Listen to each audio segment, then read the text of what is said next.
The story starts like many others. Gates popped up, monsters appeared, humans awakened with new abilities. And once again, the world had finally acquired peace. But that peace was short-lived when the world faced a new trial in the form of the Red Gate, dubbed the worst disaster known to humankind, the Chaos Gate. Even with the combined strength of countless hunters, sealing the gate had become an impossible task. Just as humanity faced a crisis of extinction, 12 legendary hunters stepped forward. They defeated the catastrophe known as the Chaos Gate, becoming the heroes who saved humanity. And those 12 heroes are known as the 12 Apostles. In just a record-breaking 79 hours, the party defeated the Destruction Beast. Now humanity can rest for the next 100 years. Until the next Chaos Gate opens again. This also means that from today, it will be another 100 years before the 12 apostles gather. Once more, everyone has their retirement plans. But it looks like one particular hunter, the Thunder Emperor, still hasn't made up his mind. By now, even his friends are curious about what he plans to do. That's when he finally expresses his desire to become a writer, a web novel author, to be specific. And so, a few months after the Chaos Gate's closure, the Thunder Emperor starts taking online lectures from a guy named Peterson. The Emperor has already begun dreaming of the bright future he's about to have in his writing career. The fever to become a writer is so intense that he even starts thinking that perhaps he was born for this. As my guy decides to finally get to work, having taken notes from Peterson's lecture, his seniors interrupt him. They think he's done enough for one day. But as much as the Emperor wants to take a breather, he's got a deadline to meet, and it's due tomorrow. There's no room to slack off. His seniors wish him good luck and leave him there in the cafe, while the Emperor eagerly prepares to dive back into his ambitious work. We notice something strange through the window, a manhole cover shaking, and then out pops a disgusting monster from the manhole. Meanwhile, my guy is diligently working, totally unaware of the horror lurking outside. He's chugging down lattes like there's no tomorrow, and the waiter just keeps bringing them. Counting this one, it's now his 18th order. The poor lady in the background is struggling to understand how a single dude can drink this much. To give himself the adrenaline rush he needs, he puts on his headphones and plays his favorite playlist. And with that, he's ready to pour out all the creativity he can muster. At the same time, that monster finally crawls out of the manhole and starts wreaking havoc. Chaos erupts and people are getting beaten down by the giant monster, but our boy is still blissfully unaware, music blasting in his ears. He is almost done with his script. The only thing left is the final touches. After spending a short while polishing his work, the Emperor is now just one key press away from finalizing it. But before he can press that one last damn key, the monster obliterates the cafe's glass wall, sending his laptop and everything he had flying through the air. All bro wanted was to finalize his work, but now his laptop is on the ground, split into 2 pieces. His hands tremble as he reaches for it. But all he can do is feel pure remorse for his lost manuscript. This also makes him go absolutely bananas with rage. And without even moving from his spot, he electrocutes the hell out of that tentacle monster, frying it to a crisp like it's no big deal. But even after roasting the monster, the Emperor still isn't satisfied. He wants this damn thing to get back up, because he hasn't even started cooking it properly yet. Let's have a little flashback as to how the Emperor ended up in this cafe scene. Transition somewhere else. A crazy lady is lounging on a couch, munching on chips, while watching an exciting movie on TV. Her name is Hong Young-tae Wazyo. She's an S-rank hunter, and also the older sister of our boy. Speaking of our boy, he is the youngest of the 3 Thai siblings, and his real name is Tai Dajon. Dajon doesn't seem thrilled to see his useless sister slacking off like this. Now that we know Dajon, let's get a little background on Tai Wiseo. She's one of the country's top S-rank hunters,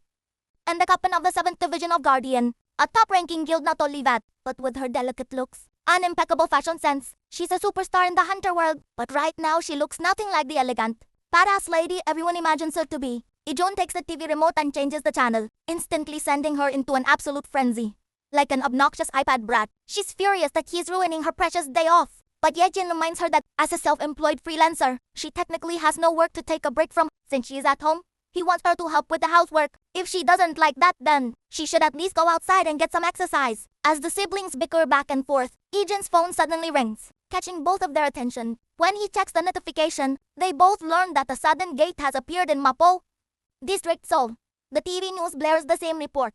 Due to the unexpected gate appearance, the area has been designated as a red zone, and everyone is advised to stay indoors if possible. Citizens already outside are urged to take shelter. Immediately hearing this, Yuseo decides to head out. Her brother questions whether she received an official summon message, to which she responds with a no. She's going on her own accord, because she thinks it's better to stop the catastrophe beforehand.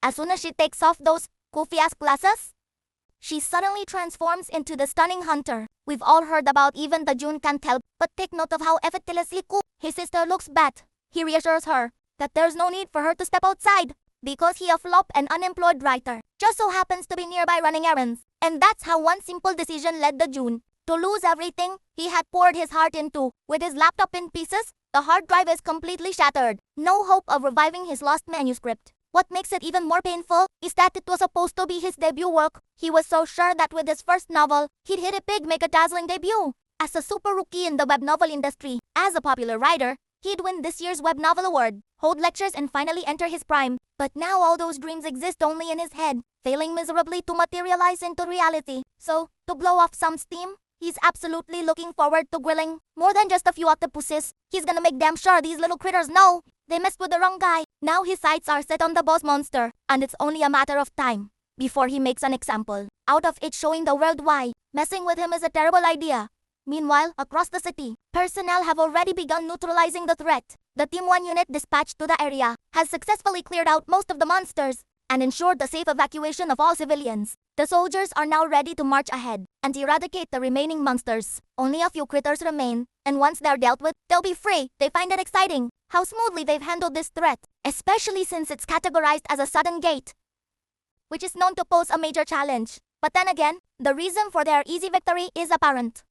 Bulldozer Masioki is on their team. Masioki is a jacked beast from the Emergency Response Unit, Guardia's 4th Division, an A-rank hunter with a no-nonsense attitude. He sharply orders his team to stop the chit-chat. The boss monster could appear at any moment, and they still haven't taken it down. One soldier isn't worried at all. After all, they have an A-rank hunter on their side, so how could they possibly fail? But Sayoki reminds them to stay vigilant. He knows the monster can strike from anywhere, at any time. Then, a massive dragon with multiple heads appears. The creature is so huge that the buildings around it look insignificant. In comparison, it slams its enormous reptilian tail onto the ground with such force that it causes a massive impact, instantly crushing one soldier who's unlucky enough to be in the way.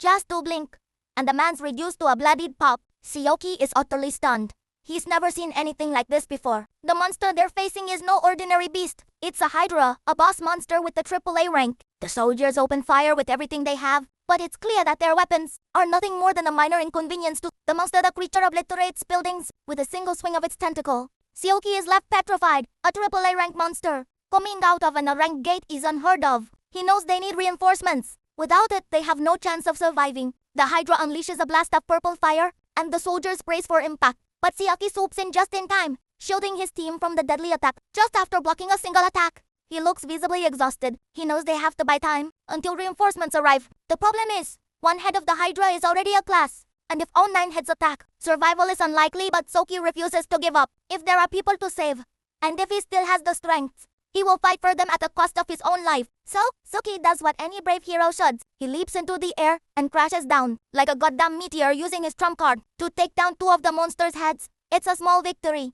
but it's not enough to neutralize the threat completely. One of the Hydra's heads fires another purple blast, and Suki is directly in its path. The attack takes him down and he's out of commission. The Hydra isn't done yet though. It raises all its heads, gathering energy to form a massive fireball. Sayoki, battered and bruised, knows if Tato stop it, the entire area will be wiped out. But then a bolt of lightning streaks across the sky, striking the monster's fireball and causing it to fizzle out.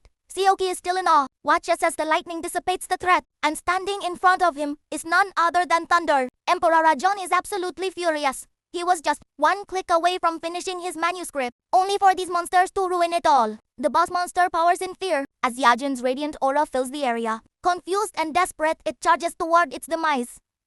Yejin, on the other hand, is determined to make an example out of it. So he swings his hand through the air and delivers a solid slap to one of the monster's face. Not just one slap after slap, until the creature is reeling. And just when it seems like the monster might have had enough, Jun delivers his final crushing blow. A lightning strike so powerful that the Hydra is fried to a crisp. But even after obliterating this massive creature, Ijin's anger isn't satisfied. He's still furious about his manuscript deadline. As the surviving soldiers begin to recover, they are confused by what just happened. They can see the monster has been subdued, but they're also worried about their captain. Sayoki is barely conscious, but still alive, and the team rushes to him.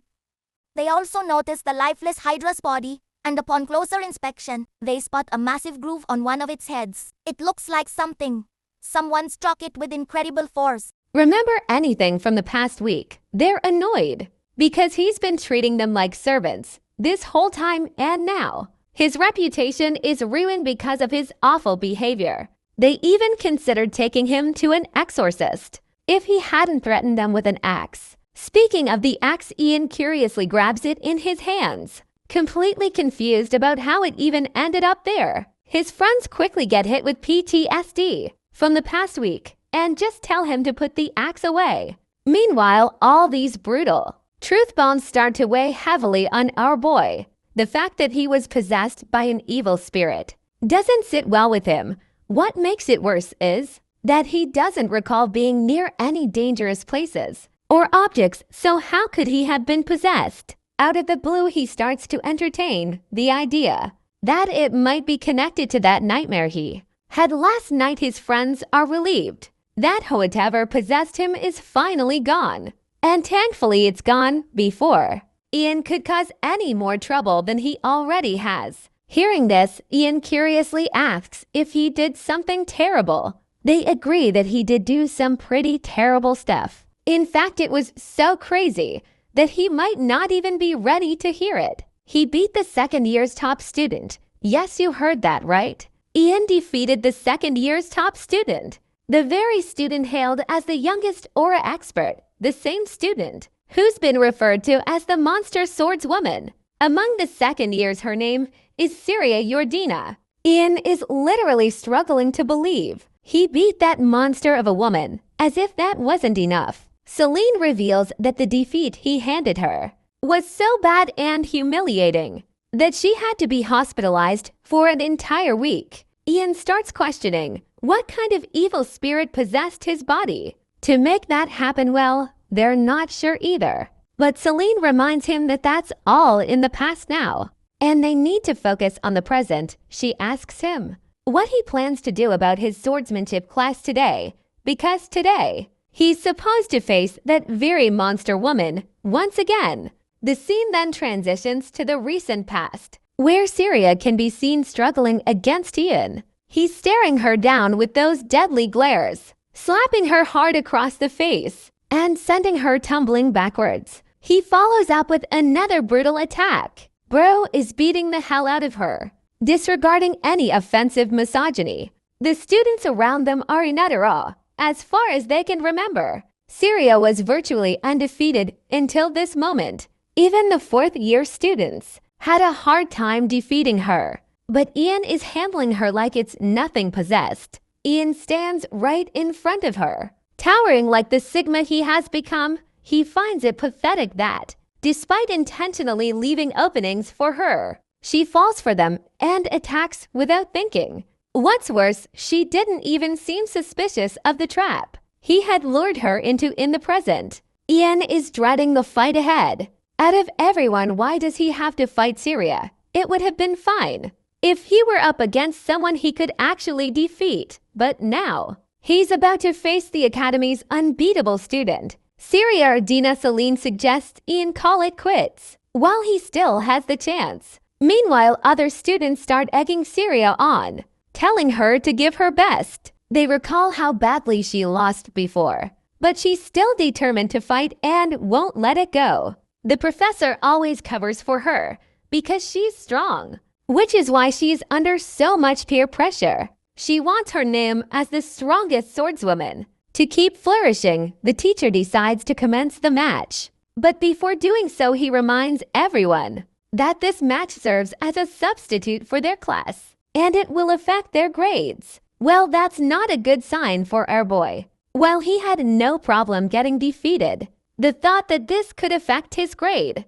is enough to make him dread the whole thing. He curses the evil spirit that possessed him. Syria is a top student, so losing a few marks shouldn't hurt her. But if Ian fails this class, he'll end up living with his parents like a NEET, something he does not want in his life. As soon as the battle begins, that feisty lady launches an attack at him, and that single hit sets him flying through the air. He crashed down hard on the ground. Just the single attack is enough to make Ian realize that he's doomed. Even if he tries to keep the battle going, he's going to end up in the hospital. But still, Ian knows that if he gives up now looking miserable, Sirio will never acknowledge the battle and will demand more, so he stands up. And as he jumps into the air to strike, he notices how much lighter his body feels, and his movements are much more precise. This only makes him curious about what could have happened to him.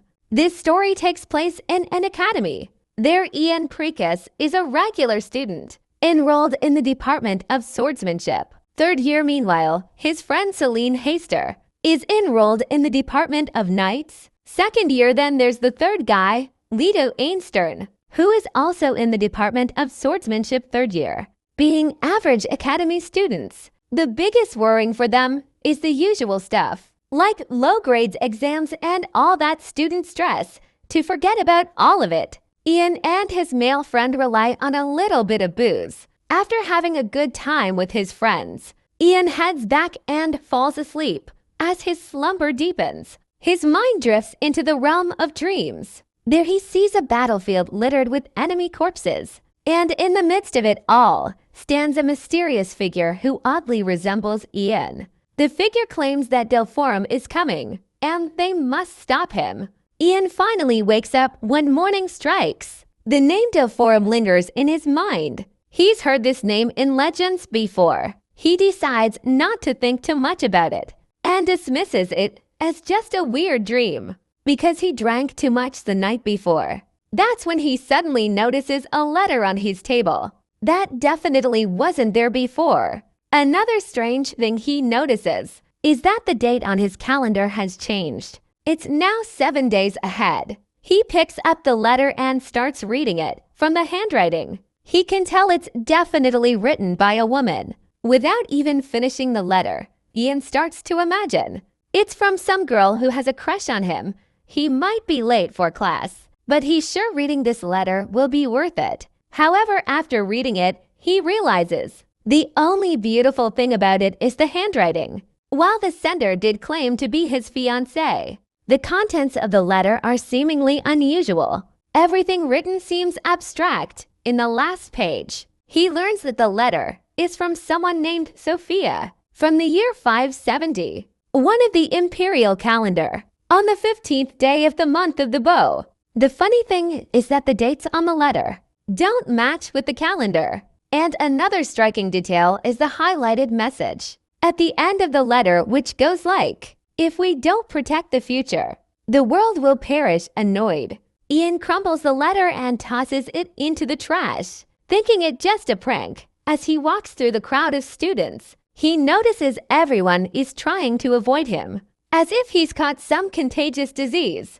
that only he can spread. They're murmuring under their breath and constantly giving him weird stares while keeping their distance. He also notices that for some mysterious reason, he's now carrying an axe. Then this story is about a lone adventurer who broke a taboo. A diary of certain noblemen once said, "Devouring monster is a taboo in this world for a human. To eat monsters means to take in their evil essence. The first symptom that appears upon absorbing it is a feeling of elation that cannot be expressed by mere words, accompanied by strengthening of the body. The second symptom is severe headaches, nausea, and intoxication. The third symptom is sudden death, or possibly they could turn into monsters themselves after consuming the evil essence." Frontier City. Bologna is a territory home to multiple labyrinths. Among those labyrinths, there is one called the Miasma Labyrinth. The air inside this labyrinth chips continuously away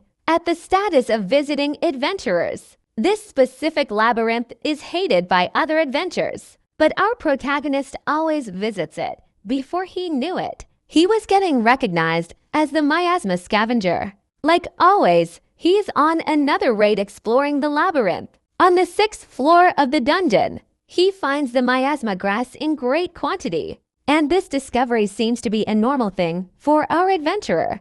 The miasma grass has the effect to purify miasma and is an irreplaceable source of income. For him, though, he decides to take just what he needs. After gathering enough miasma grass, he decides to leave, but on his way out, he comes across a herd of miasma rats. Many of the monsters in Miasma Labyrinth use miasma or poison, contributing to the reasons why Adventurers don't like raiding Miasma Labyrinth. However, that won't work against our protagonist. It takes him no effort to obliterate miasma rats. But when he is about to be overwhelmed by the sheer amount of rats, he is saved by a bunch of adventurers who appear to be a bit arrogant. Although he was helped by the arrogant adventurers, he didn't like how they used a surprise attack, which could have turned into a tragedy if he hadn't dodged it at the right time. One of those adventurers sneaks inside the room where Rude found miasma grass.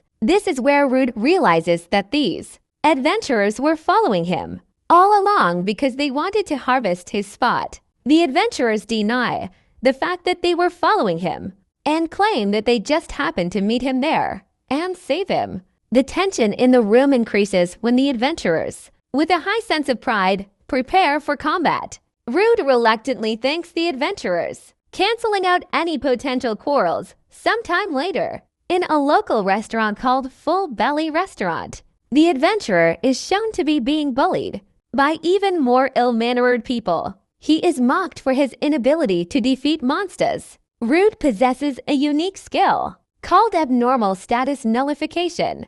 It's useful for exploring the miasma labyrinth, but it doesn't give him the suitable skills to defeat monsters, something vital for adventurers. As someone who didn't have any combat skills,